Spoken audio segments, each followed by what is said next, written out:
இன்னைக்கு second test match ஆட்டம் நம்ம இந்திய அணி விசாகப்பட்டினத்தில் இங்கிலாந்து அணிக்கு எதிராக விளையாண்டுக்கிட்டு வராங்க. இப்படி இருக்க இன்னைக்கு கடைசியா ஆட்டம் முடிகிறப்ப நம்ம இந்திய அணியின் முக்கியமான இளம் பிளேயரா இருக்கிற ஜெய்ஸ்வால் அவருக்கு மிகப்பெரிய அளவில் முக்கியமா அம்பையர்கள் அவங்களாலேயே அநீதி இழைக்கப்பட்டிருக்கு அப்படின்னு சொல்லலாம். ஸோ இதை பார்த்த ஒட்டுமொத்த நம்ம இந்திய அணியின் பிளேயர்கள் எல்லாருமே கொந்தளிச்சு போயிட்டாங்க.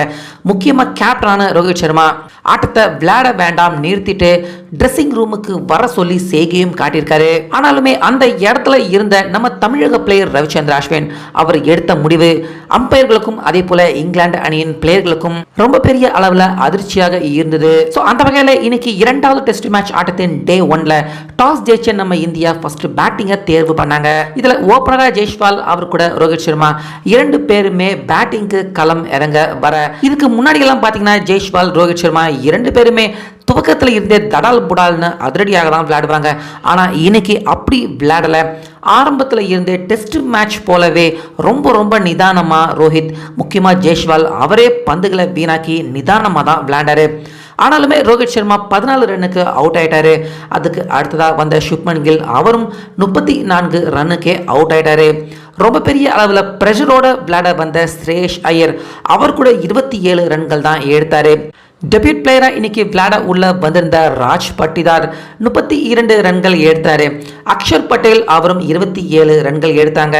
ஸோ இதில் ஹைலைட்டான விஷயமே மறுமுனையில் தான் விக்கெட் விழுந்துக்கிட்டே இருந்தது. ஆனால் ஜெய்ஸ்வால் அவருடைய அரை சதம் 150 ரன்னையும் கடந்து நம்ம இந்திய அணி பக்கம் ஓப்பனிங் பொசிஷன்ல இருந்தே நாட் அவுட் ஆகாம வலுவான பேட்டிங்கை நம்ம இந்திய அணிக்காக வெளிப்படுத்திக்கிட்டு இருந்தாரு. ஸோ அந்த நேரத்தில் தான் பார்த்தீங்கன்னா கேஎஸ் பரத் அவரும் 17 ரன்னுக்கு கடைசி ஓவரில் அவுட் ஆக அங்கதான் பார்த்தீங்கன்னா ரொம்ப பெரிய அதிர்ச்சி நம்ம இந்திய அணிக்கு காத்திருந்தது. அப்ப உள்ள சில பந்துகள் மட்டுமே விளையாடுறதுக்காக வந்த நம்ம அஸ்வின் ஓவர் முடிந்ததும் அஸ்வின் அதே போல ஜெய்ஸ்வால் இரண்டு பேருமே டே 1 ஸ்டம்ப்ஸ் முடிஞ்சிருச்சு அப்படின்னு ட்ரெஸ்ஸிங் ரூமுக்கு போக முயற்சி பண்ணியிருக்காங்க. ஆனால் அம்பையர்கள் இன்னும் லைட்டிங் இருக்கு அப்படிங்கிறதால ஒரு சில ஓவர்கள் கண்டிப்பாக விளையாடணும் அப்படின்னு நம்ம ஜெய்ஸ்வால் அதே போல அஸ்வின் இரண்டு பேரையுமே கட்டாயப்படுத்தியிருக்காங்க. ஸோ இதை ஏற்றுக்காத நம்ம அஸ்வின் அம்பையர்கள் கிட்ட வாக்குவாதம் பண்ணியிருக்காரு. அதே போல இதை ட்ரெஸ்ஸிங் ரூம்ல இருந்து பார்த்த ரோஹித் சர்மா கொந்தளிச்சு போய் அதெல்லாம் நாங்கள் விளையாட மாட்டோம் 90 ஓவர்களுக்கு மேலே ஆயிடுச்சு அப்படின்னு சொல்லிட்டு உள்ள வாங்க அப்படிங்கிற மாதிரி ரோஹித் சர்மா கை காட்ட அம்பையர்கள் இதை ஒத்துக்கல. அட்லீஸ்ட் 2-3 ஓவர்களாவது கண்டிப்பா விளையாடணும் அப்படின்னு கட்டாயப்படுத்த ஜெய்ஸ்வால் அஸ்வின் இரண்டு பேருக்குமே வேற வழி இல்லாம கூடுதலா 2-3 ஓவர்கள் விளையாட வேண்டிய நிலைமை ஏற்பட்டுச்சு. ஸோ அந்த இடத்துல தான் நம்ம அஸ்வின் ஜெய்ஸ்வால் கிட்டத்தட்ட டபுள் செஞ்சுரியை நெருங்கி போயிட்டு இருக்காரு. அதாவது 179 ரன்கள் வரைக்கும் எடுத்திருக்காரு. அவருக்கு ஸ்ட்ரைக் தராம மீதி இருக்கிற ஓவர்கள் நம்மளே விளையாடலாம் அப்படின்னு எக்ஸ்ட்ராவா இன்னைக்கு 2 ஓவர்கள் விளையாடப்பட்டிருக்கு. அதுல 11 பந்து நம்ம அஸ்வின் மட்டுமே ஃபேஸ் பண்ணியிருக்காரு.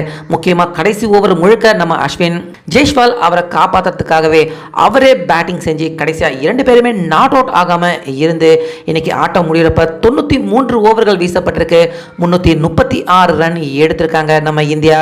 ஸோ அந்த வகையில் நெருக்கடியில் இருந்து முக்கியமாக கடைசி ஓவர் ப்ரெஷரில் இருந்து இன்னைக்கு நம்ம அஸ்வின் ஜெய்ஸ்வாலை காப்பாற்றிருக்காரு அப்படின்னு தான் சொல்லணும்.